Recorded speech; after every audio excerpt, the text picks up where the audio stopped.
Good afternoon. Thank you for joining me today. Real quick, I'm just going to go over a natural gas pipeline explosion that happened about 3 days ago in Fort Bend County, Texas. So this explosion happened along a stretch of natural gas pipeline that runs for about 240 miles between Maypearl and Sweeny, Texas. Carries about 160 million 160 million cubic feet per day of natural gas.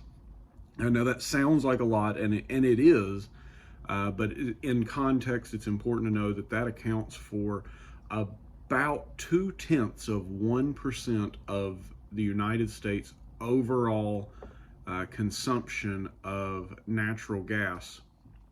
Because we consume about 85 billion cubic feet per day. So this is still a pretty substantial fire. You can see here that the flames were reaching several hundred feet into the air. Some reports as high as 300 foot. These flames reaching into the air. It's just an amazing amount of fuel being burnt off. I'm going to pull up a map here. This will show kind of where it happened. This happened near Wallace, Texas, which is about an hour outside of Houston, Texas. Here you can see the pipelines in question. The one in particular that had the explosion on the left-hand side of your screen here is the Old Ocean, the green pipeline.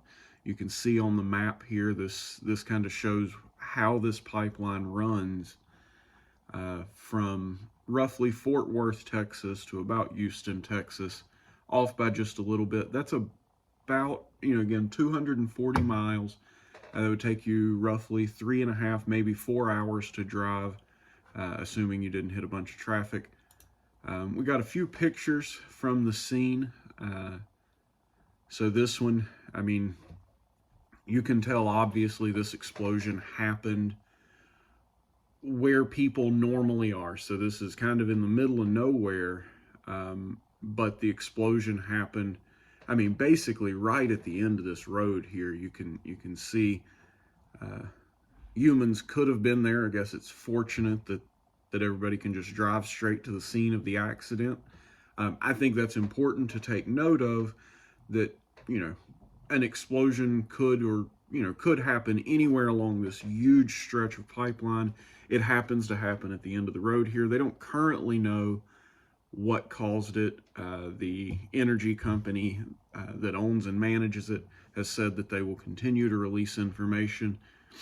But I mean, you can see, this is obviously pretty far off and how high those flames are going into the sky. This, again, very far off and a lot of flames. Now, there were no injuries reported, and none of those other structures around there were damaged. They shut down that pipeline and allowed the fire to burn itself out, so to speak. And it was burnt out by 12:30 local time. They said everybody's been notified, and they will continue to provide updates as they get further into the investigation. Again, right now, they don't know what has caused it. That's all I've got for you on this one. If you would, please like this video, give me a thumbs up, and subscribe to my channel. It would be very helpful. Thank you.